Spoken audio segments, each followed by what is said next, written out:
اور اس مہینے کے بارے میں صاحب مصنف تحریر فرماتے ہیں چونکہ یہ ماہ رمضان المبارک کے مہینے کی برکتیں حاصل کیے ہوئے ہیں، یعنی اس مہینے کا جو چاند نکلا اللہ رب العزت نے مسلمانوں کے لیے تمام چاندوں سے بہتر چاند عطا کر دیا، سبحان اللہ۔ اور میں آپ تمامی حضرات کے سامنے کچھ سناؤں اس سے پہلے میں آپ کو ایک چیز بتا دوں کہ خیال رکھا کرو ہر ایک بات پر سبحان اللہ نہیں کہا جاتا ہے،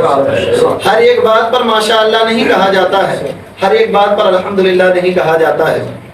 جیسا کہ ابھی نانا بیان کر رہے تھے کہ بروز حشر اگر آج آپ جماعت کو تڑنتے ہوئے گردنیں فلانگتے ہوئے آپ اگلی جماعت میں آ کر کے بیٹھ جاؤ گے تو بروز حشر قیامت کے دن تم گونگا بنا کر کے اٹھائے جاؤ گے۔ تو کچھ لوگوں نے کہا سبحان اللہ،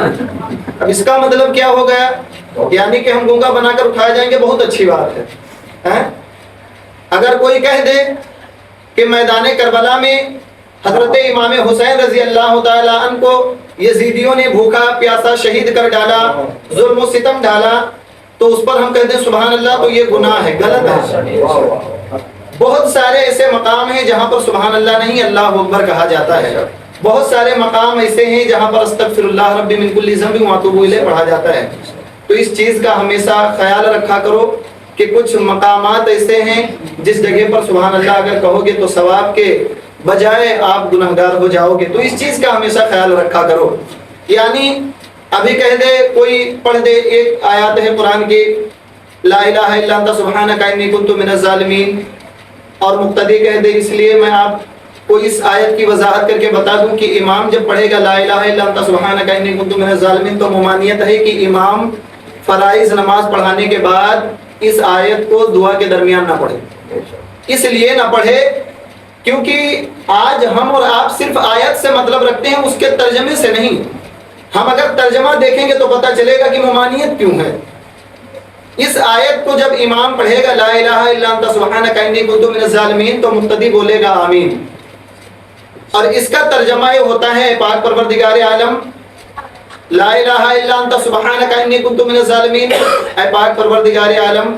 ہم پر جو ظلم ہو رہے ہیں، ہم گنہگار ہیں، ہم خطا کار ہیں، اے پاک پروردگار عالم تو خطاؤں پر پردہ ڈالنے والا ہے، یعنی ہم ظالموں میں سے ہیں، ہم گنہگاروں میں سے ہیں۔ تو اگر کوئی کہتے تو یہ بندہ اپنے رب کے سامنے یہ ظاہر کر رہا ہے، اے پاک پروردگار عالم تو ہمارے گناہوں کو معاف کر دے، لیکن جب پیچھے سے مقتدی آمین کا مہر لگا دے گا تو اس کا مطلب یہ ہو جائے گا کہ تمام لوگوں نے کہہ دیا کہ ہاں تم ہو، یعنی آمین کا مطلب ہوتا ہے اے پاک پروردگار عالم ہماری دعاؤں کو قبول فرما۔ مقتدی کہے گا آمین، یعنی کہ ہماری دعا قبول ہو۔ تو جب وہ کہے گا کہ میں گنہگار میں سے ہوں تو اپنے رب کے سامنے کہہ رہا ہے، تو مقتدی اگر آمین کہہ دے گا تو اس کا مطلب یہ ہو جائے گا کہ تم ہو، تو مقتدی کو آمین نہیں کہنا چاہیے۔ اس لیے ممانعت ہے کہ امام اس آیات کو کثرت سے وظیفہ کرنا چاہیے، تنہائی میں بیٹھ کر اس کا وظیفہ کرنا چاہیے۔ جو اس آیات کا وظیفہ کرتا ہے، لکھا ہے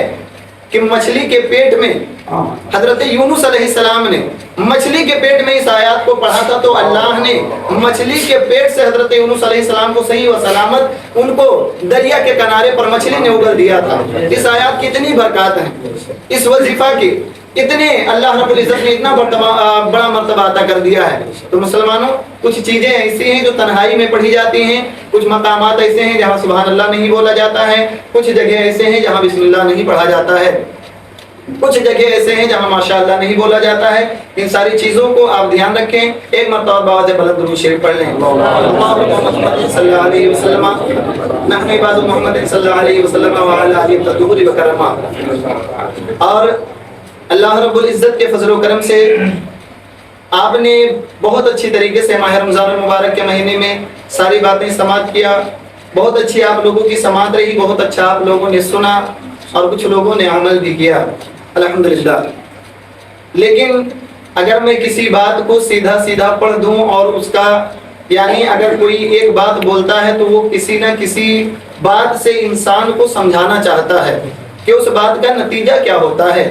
ابھی نانا نے کتاب اٹھا کر کے پڑھا آپ کے سامنے، اب اگر سیدھے ہم خطبے کی طرح پڑھتے چلے جائیں گے تو کوئی بات سمجھ میں نہیں آئے گی۔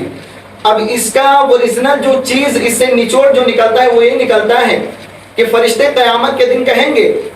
کہ یہ کون سے لوگ ہیں جن کا چہرہ سورج کی طرح روشن ہے، جن کا چہرہ چاند کی طرح منور ہے۔ تو اس سے مراد یہ ہے کہ جب آپ دنیا میں نیک عمل کریں گے تب آپ کا چہرہ قیامت کے دن منور ہوگا، آپ پہلی جماعت میں بیٹھنے کے لیے آتے ہیں، اس کا سبب میں نے آپ کو اس سے پہلے تقریروں میں آپ کو ہم نے بتایا کہ جب آپ مسجد کے اندر پہلے داخلہ دیتے ہیں تو فرشتے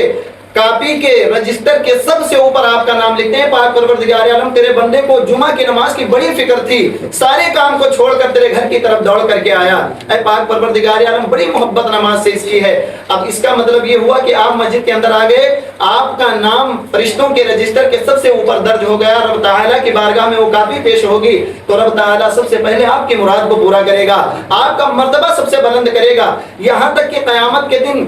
حضور کے سارے امتی نماز پڑھنے والے جنت میں جائیں گے، لیکن ثواب میں کمی ہوتی چلی جائے گی، یعنی کسی کا چہرہ چاند کی طرح روشن ہے تو کسی کا ستاروں کی طرح ہے، تو کسی کا اس سے کم ہے تو کسی کا اس سے کم ہے، یہ جس طریقے سے ہم نے اعمال کیے اسی طریقے سے اللہ رب العزت نے ہم کو اجر عطا کرنا شروع کر دیا، سبحان اللہ۔ معزز سامعین اکرام، ان ساری باتوں کا خیال رکھیں، ہم مسجد کے اندر نماز پڑھنے کے لیے جمعہ کا جب دن ہو تو ہم سب سے پہلے غسل کریں، اور اس کے بعد میں اس دن یہ خیال رکھیں کہ ہماری فجر کی نماز نہ چھوٹ نہیں پائے، فجر کی نماز پڑھ کر مسجد کے اندر جمعہ کے دن سب سے پہلے تشریف لائیں اور اس کے بعد اللہ کی حمد و ثنا بیان کریں، نماز پڑھیں، اگر اذان نہیں ہوئی ہے اس سے پہلے آپ سنت پڑھیں، نوافل پڑھیں، شکرانہ پڑھیں، کچھ بھی آپ نماز پڑھتے رہیں، تسبیح پڑھتے رہیں۔ جمعہ کے دن جب بندہ عبادت کرتا ہے، جمعہ کے دن جب بندہ مسجد میں نماز پڑھتا ہے تو اللہ رب العزت ایک کا نہیں بلکہ 70 کا ثواب عطا کرتا ہے، سبحان اللہ۔ اللہ رب العزت اس کا زیادہ بڑھا کر کے اجر اس بندے کو عطا کرتا ہے۔ تو ہمیں اور آپ کو چاہیے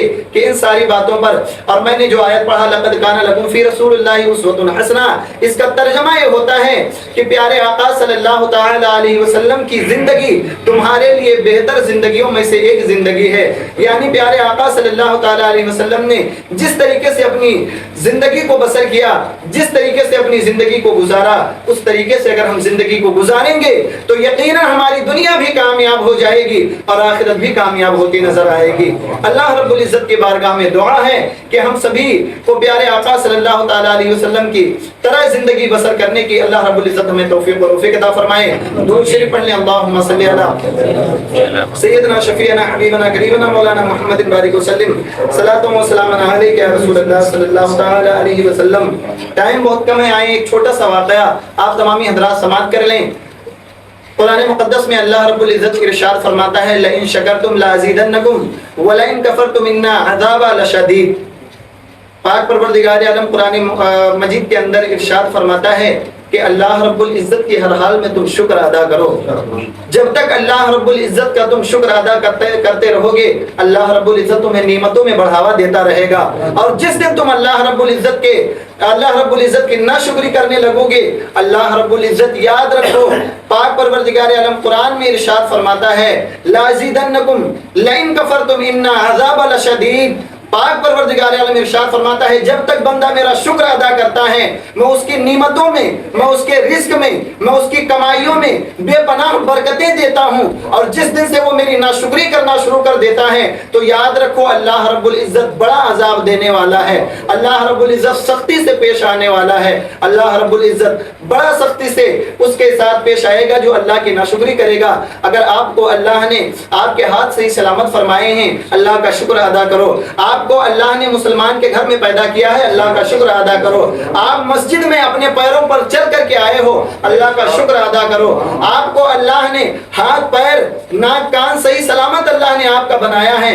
اللہ کا شکر ادا کرو۔ حضرت شیخ سعدی رحمت اللہ علیہ ارشاد فرماتے ہیں، وہ کتاب میں اپنے لکھتے ہیں کہ میں طالب علمی کی زمانہ میں، طالب علمی کا زمانہ تھا، پڑھائی کا دوران تھا، میں علم حاصل کرنے کے لیے جا رہا تھا، سفر میں چلتے چلتے پیدل چلتے چلتے میرے جوتے ٹوٹ گئے، اور جب جوتے میرے ٹوٹ گئے نا تو جو کنکری تھے، جو نکیلے پتھر تھے، اس سے میرے پیروں میں زخم ہو گئے، تو میں اپنے دل میں سوچنا شروع کر دیا، میں نے اپنے دل میں یہ کہنا شروع کر دیا اے پاک پروردگار عالم تیرے لیے تیری راہ میں علم حاصل کرنے کے لیے گھر سے نکلا ہوں، اے پاک پروردگار عالم جوتا بھی ٹوٹ گیا اور میرے پیر بھی زخمی ہو گئے، اے پاک پروردگار عالم تیری راہ میں چلنے سے کیا یہی صلہ ملتا ہے، اے پاک پروردگار عالم تیری راہ میں نکلنے سے کیا یہی صلہ ملتا ہے کہ پورا جسم زخمی ہو جائے،